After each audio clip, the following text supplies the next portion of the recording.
Her smirk told me everything I needed to know as she slid the transfer papers across my desk. Diana Sullivan had been waiting for this moment ever since I'd made her look unprepared at last month's quarterly review. Rain was pounding the windows, fitting soundtrack for what was about to be my professional execution. "Effective Monday, you're relocating to Industrial Park Branch," she announced, barely containing her satisfaction. "Packlight Crawford. I'm Austin Crawford, by the way. Friends call me Ace, a nickname that stuck from my Navy days 25 years ago. At 48, I'd spent the last 18 years climbing the ranks at Atlantic Financial Services, working my way up from teller to senior branch manager through nothing but hard work and treating customers right. Industrial Park Branch, the company joke, the place where careers went to die. That location closes in 30 days, I said, keeping my voice level while 20 pairs of eyes pretended not to watch from surrounding cubicles. Diana leaned in close. "Think of it as an opportunity to enhance your resume. Good luck." The room tilted slightly. This wasn't a transfer. It was an execution. The real reason sat between us, unspoken but obvious to everyone who'd attended that quarterly review. I'd questioned Diana's decision to abandon our blue-collar customers in favor of chasing high-net-worth clients. I'd brought data, projections, historical precedent. I'd made her look unprepared in front of the executive team, and now I was paying for it. "Branch manager officially leaves tomorrow. You take over Monday morning," she continued, already walking away. "I've copied HR. Transfer is non-negotiable." Rain soaked through my clothes as I stood at the bus stop that evening. 18 years of 60-hour weeks, sacrificed weekends, postponed vacations, all erased with a single signature. My phone buzzed with messages from colleagues, some offering condolences, others keeping strategic distance from the newly condemned. Monday arrived with cruel sunshine. Industrial Park Branch sat in an aging strip mall between a vacant storefront and a discount tire shop.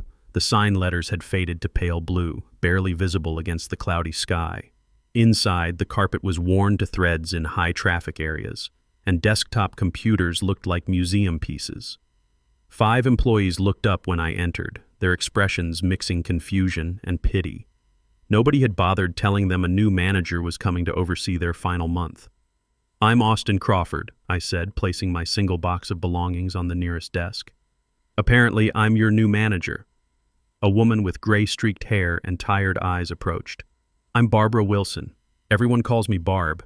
Been assistant branch manager for 19 years. Didn't know they were sending someone new. Waste of your time, honestly." She gestured toward a small office with glass walls. "That's yours, I guess, for whatever it's worth." The manager's office held nothing but outdated training manuals and empty filing cabinets. Thick dust covered everything. On the desk corner sat a stack of customer exit surveys, most expressing regret over the branch closure. By lunchtime, I understood the complete picture. This branch had been systematically strangled, technology requests denied for years, marketing materials outdated, customer outreach budget eliminated 18 months ago. Yet somehow, this team of 5 was still serving nearly 200 loyal customers who refused to change branches despite headquarters' best efforts to push them out. "Most of our customers are from the immigrant community or retirees who've banked here for decades," Barb explained, handing me performance reports that headquarters had apparently ignored. Diana made it clear 3 years ago that these weren't the right type of customers anymore. That night, I couldn't sleep. This wasn't right.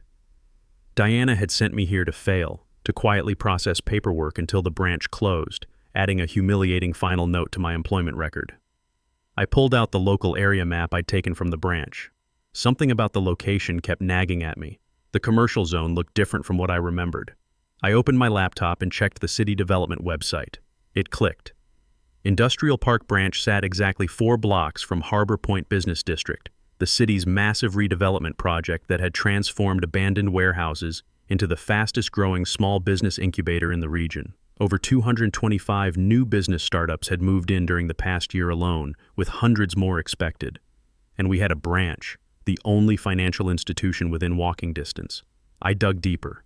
Headquarters had commissioned a regional market analysis last year, but focused only on high-wealth residential areas. They'd completely missed the commercial transformation happening right beside our dying branch. My heart started racing as I connected more dots. Industrial Park branch had something no other branch had: direct access to hundreds of new businesses that needed financial services. At 5:30 a.m., I was waiting when Barb arrived to open the branch. "I need to understand something," I said, pointing to my map. "How many of these new businesses have accounts with us?" "None," she replied. "We tried telling headquarters about the redevelopment, but they cut our business development position 2 years ago. Said we should focus on orderly closure instead." The pieces were falling into place. This wasn't just about my career anymore. This was about 5 people losing their jobs because executives were too arrogant to see opportunity staring them in the face. "What would you say if I told you we have 30 days to save this branch?" Barb laughed, a short, bitter sound. "I'd say you're either nuts or you don't know how this company works." "Maybe both," I admitted, "but I'm not going down without trying. Let me tell you about the rest of my team. Besides Barb, there was Roland Martinez, everyone called him Raleigh, the senior teller who'd worked there 26 years. Lucas Anderson, Luke to Friends, the customer service rep studying for his MBA at night. Patricia Morgan, Patty, the loan officer who knew every small business owner in the old neighborhood. And George Kim, Georgie, who handled account openings and closings. "Headquarters has written us off," Patty said, arms crossed.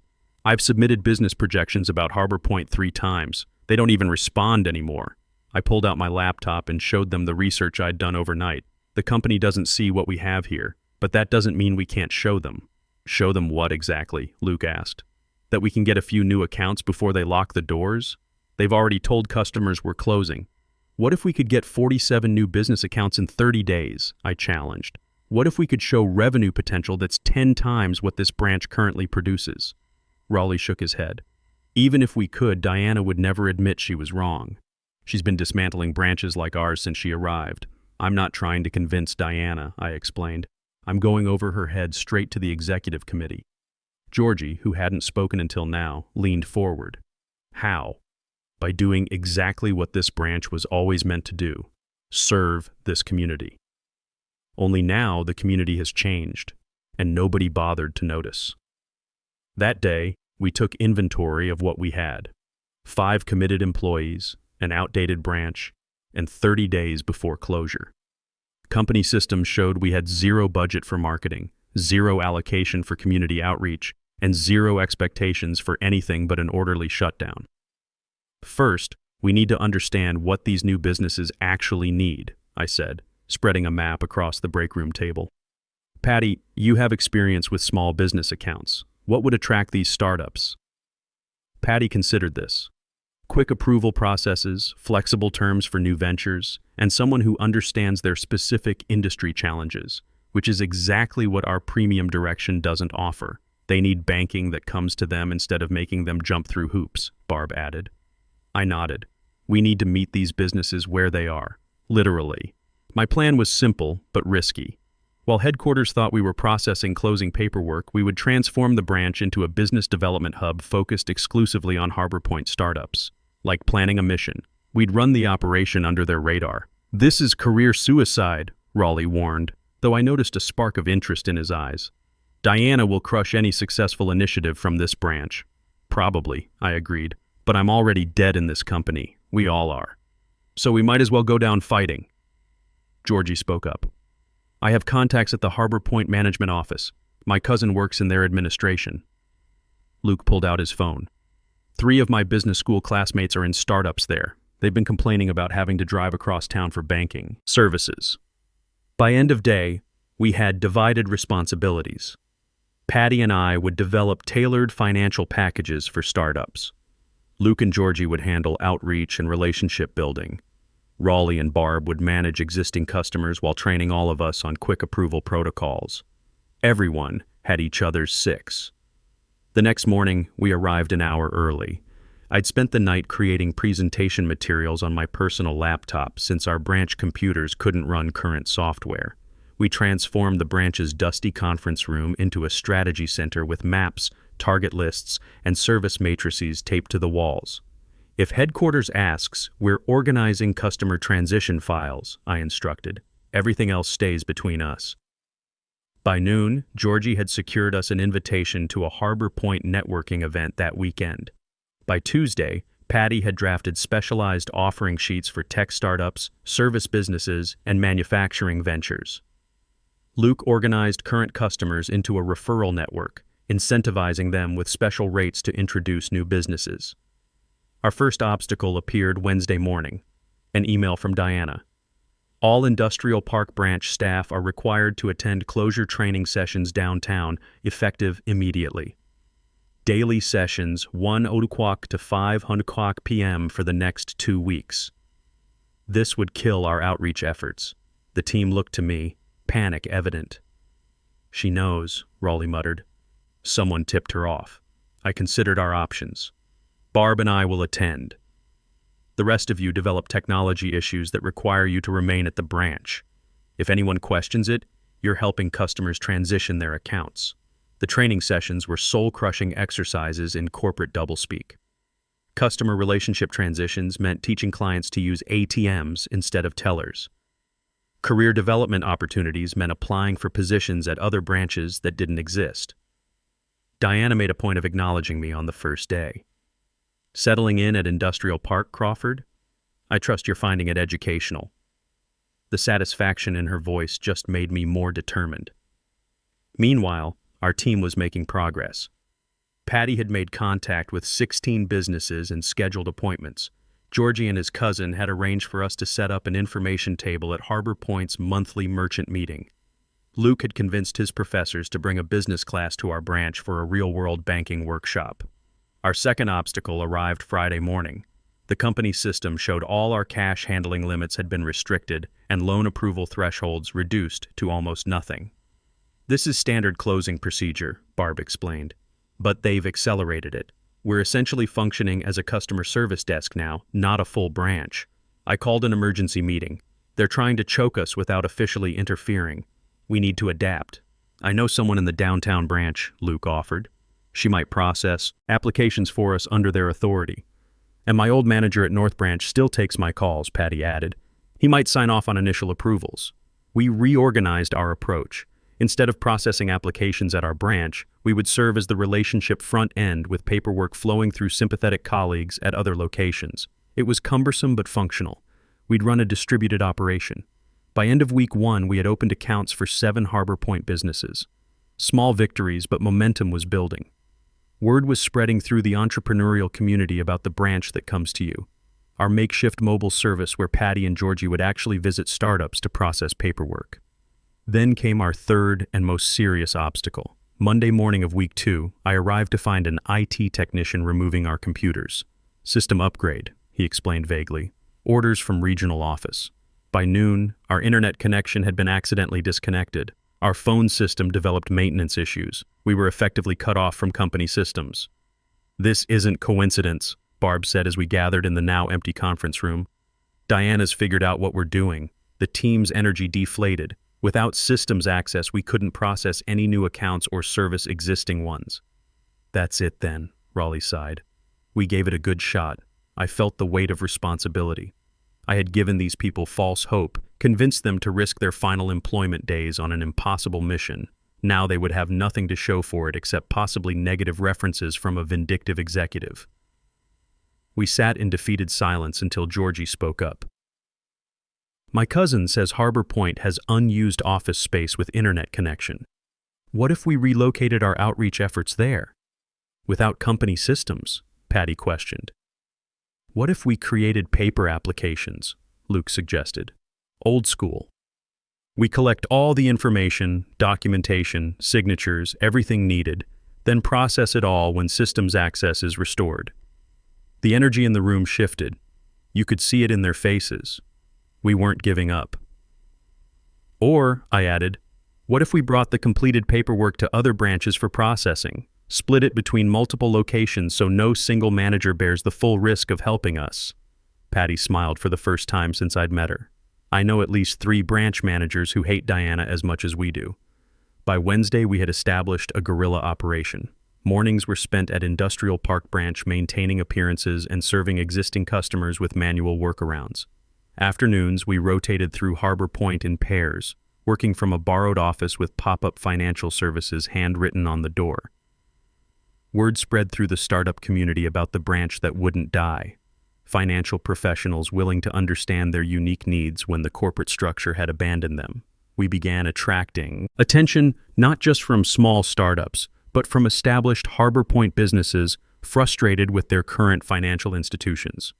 We submitted 22 new account applications yesterday, Patty reported during our morning meeting, processed through 4 different branches. And I have 31 businesses confirmed for tomorrow's workshop, Luke added. The Harbor Point Management Office asked if we could set up a permanent satellite location in their main building. They're willing to provide space rent-free for 6 months. For the first time, I allowed myself to believe we might actually succeed.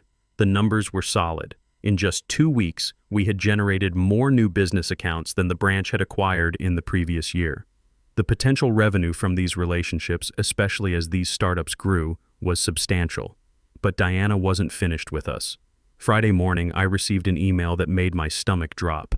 Effective immediately, Industrial Park branch closure date is moved up.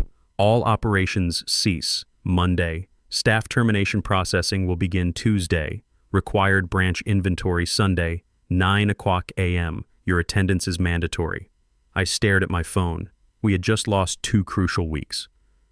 All our momentum, all our planning cut short by a vindictive executive who somehow knew exactly what we were doing.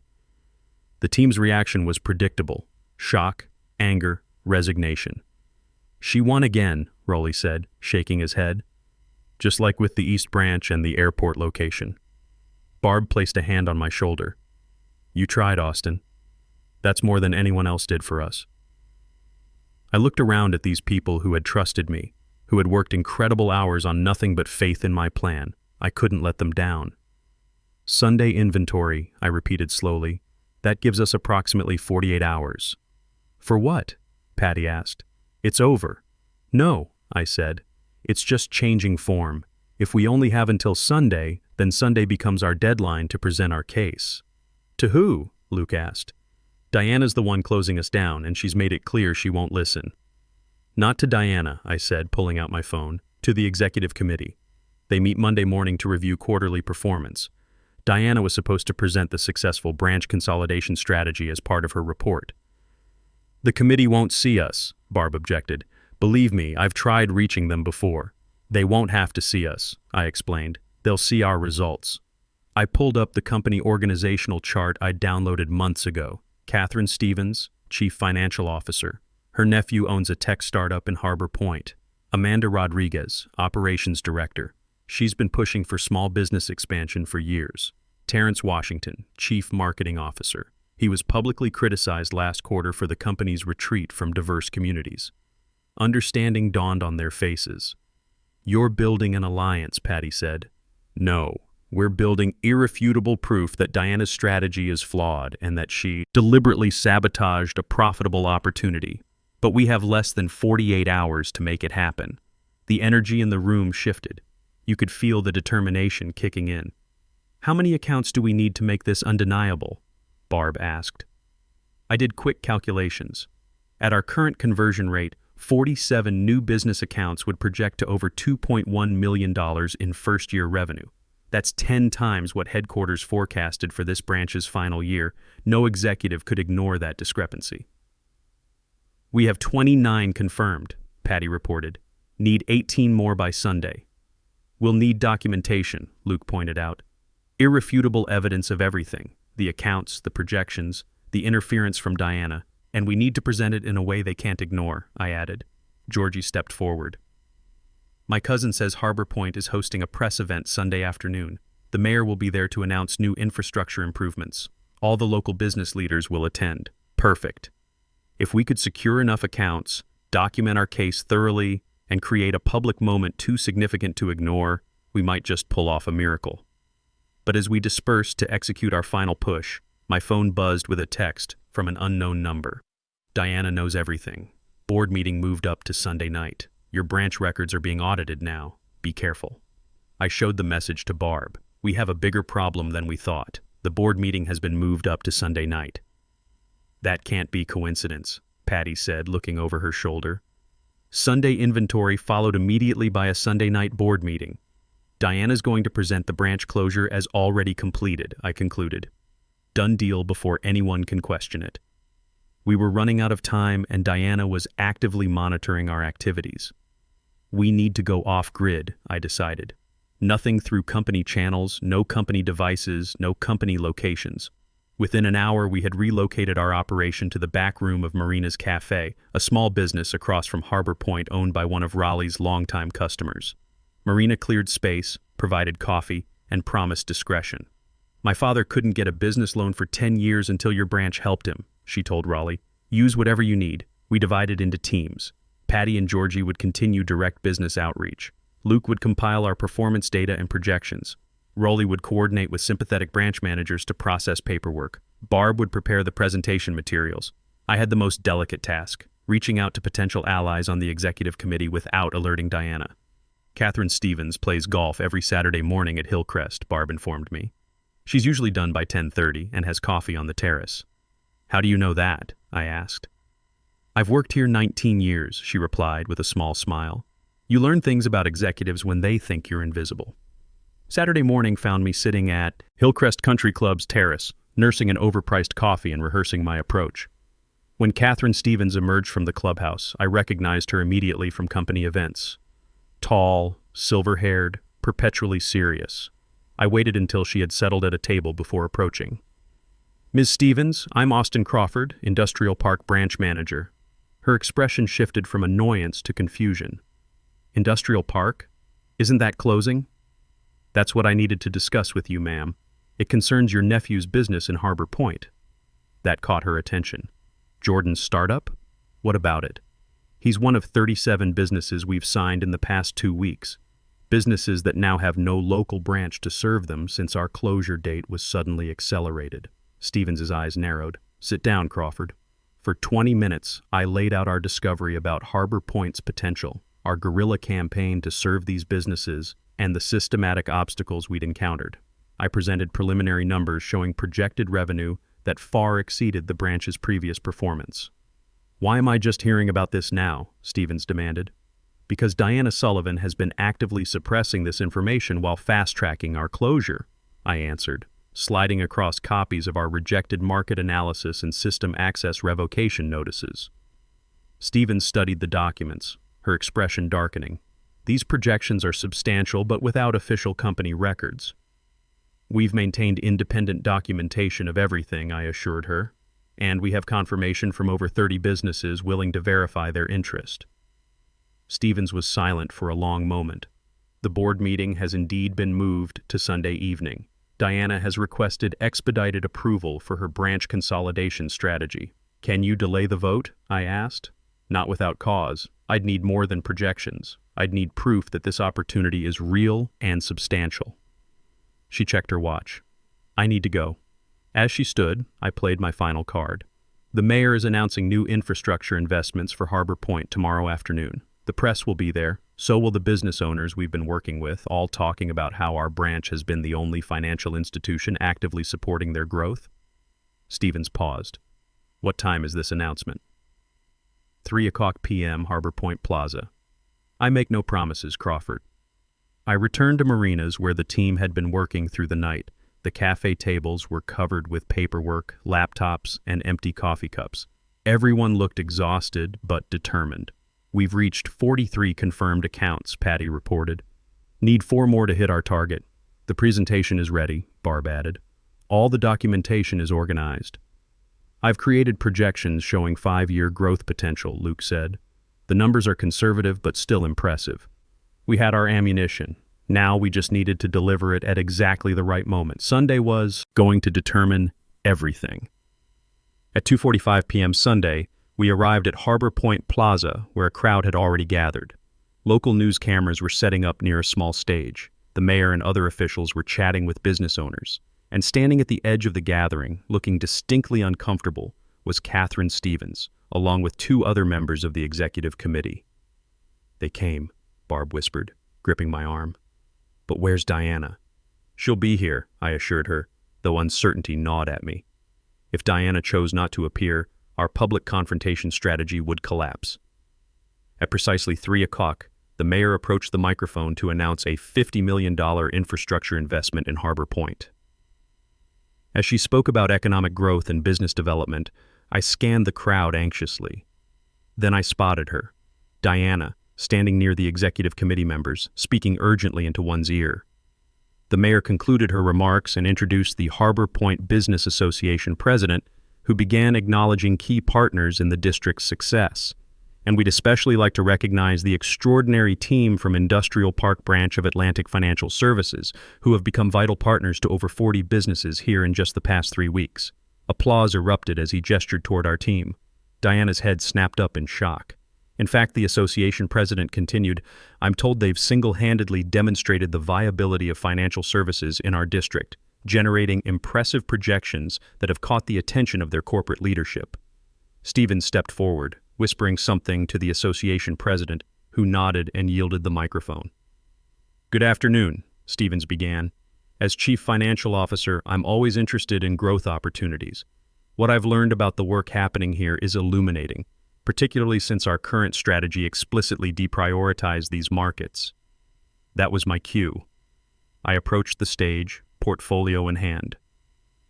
"Ms. Stevens, we've prepared complete documentation of our findings," I said, voice steady despite my racing heart.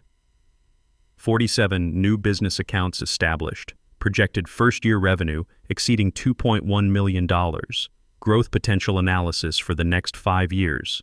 I handed her the portfolio, including detailed records of the systematic obstruction we encountered while developing these relationships. Stevens accepted the portfolio, opening it to review its contents while the crowd watched in silence. Diana stepped forward, face twisted with anger. "This is completely unauthorized," she hissed. "These people have been operating outside company protocols after being explicitly instructed to process an orderly branch closure." Stevens looked up from the documents. "Is that true, Crawford? Did you disobey direct instructions regarding branch closure?" This was the moment everything hinged on. I took a deep breath. "Yes, ma'am, I did, because those instructions contradicted our company's stated mission to serve communities and support business growth. When we discovered the Harbor Point opportunity, we had a choice: blindly follow a flawed strategy or demonstrate a better alternative." I gestured to the business owners in the crowd. "These aren't just accounts. They're partnerships that will grow with the right support. They represent the future of banking in this community." For the next 15 minutes, business owners approached the microphone, describing how our team had created tailored solutions for their needs when other institutions wouldn't. With each testimony, Diana's position visibly weakened. Finally, Stevens addressed the crowd. "On behalf of Atlantic Financial Services, I want to thank the Industrial Park team for their initiative. Rest assured, their work has not gone unnoticed." She turned to me. "Crawford, the executive committee will review your findings thoroughly at tonight's meeting. I believe we may need to reconsider certain strategic decisions." As the event concluded, Diana cornered me away from the crowd. "You've made a serious mistake," she warned, voice low and dangerous. "This little publicity stunt doesn't change anything. I still determine your future with this company." I smiled calmly. "Actually, Diana, you don't. Because I don't have a future with this company. I resigned this morning." Her expression shifted to confusion, then triumph. "So this was all for nothing? You quit anyway?" "Not for nothing," I corrected her. "I accepted a position as Harbor Point's first director of financial development, working directly with these same businesses to establish a community development financial institution. The mayor offered the position yesterday. I handed her a business card with my new title. And our first initiative will be establishing banking partnerships with institutions that actually value these clients. Catherine Stevens has already expressed interest in discussing how Atlantic Financial might participate under new regional leadership." The color drained from Diana's face as understanding dawned. "You set me up." "No, Diana. You did that yourself when you tried to bury opportunity for the sake of your ego. I just made sure everyone could see what you were doing." I turned to leave, then paused. "Oh, and the file I gave Stevens includes documentation of how you manipulated performance metrics to justify closing branches in predominantly minority neighborhoods, including moving high-value accounts to other branches right before evaluation periods. The board might find that particularly interesting given the discrimination lawsuit the company settled last year." 3 hours later, my team and I sat in Marina's cafe watching breaking news on her small television. The reporter announced a shakeup in regional leadership at Atlantic Financial Services. with Diana Sullivan being placed on administrative leave pending review. I still can't believe it worked, Raleigh said, raising his coffee cup in a toast. I can't believe you resigned before knowing if it would work, Barb added, looking at me with newfound respect. I smiled. I realized something important during these 3 weeks. Success isn't about winning within a broken system. It's about building something better. As we celebrated, my phone buzzed with a message from Catherine Stevens. Executive Committee unanimously voted to establish permanent Harbor Point location. Position of District Director open immediately. Interested? I showed the message to my team. Their expressions asked the question before they could speak it. Don't worry, I assured them. I already replied that I'll only consider it if I can bring my own team. All of you. Luke grinned. From fired to hired in the same day. Not bad. Not bad at all, I agreed, thinking about the journey we'd traveled in just 30 days. From a branch destined for closure to the company's most promising new venture. You know what I learned?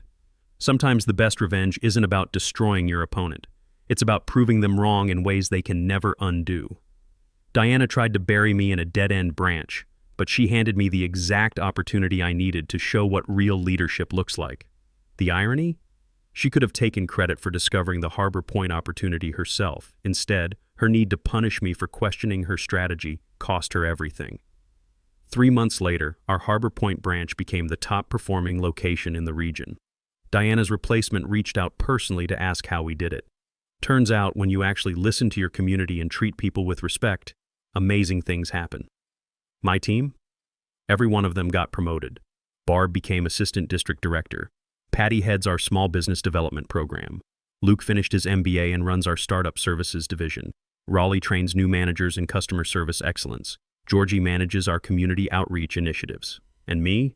I'm exactly where I belong, serving people who need banking services, not just people who already have money. Diana thought she was ending my career. Instead, she helped me find my purpose. Sometimes the branches that seem dead are just waiting for the right moment to bloom again. And when they do, the people who tried to cut them down have to watch them grow stronger than ever. That's a lesson worth remembering.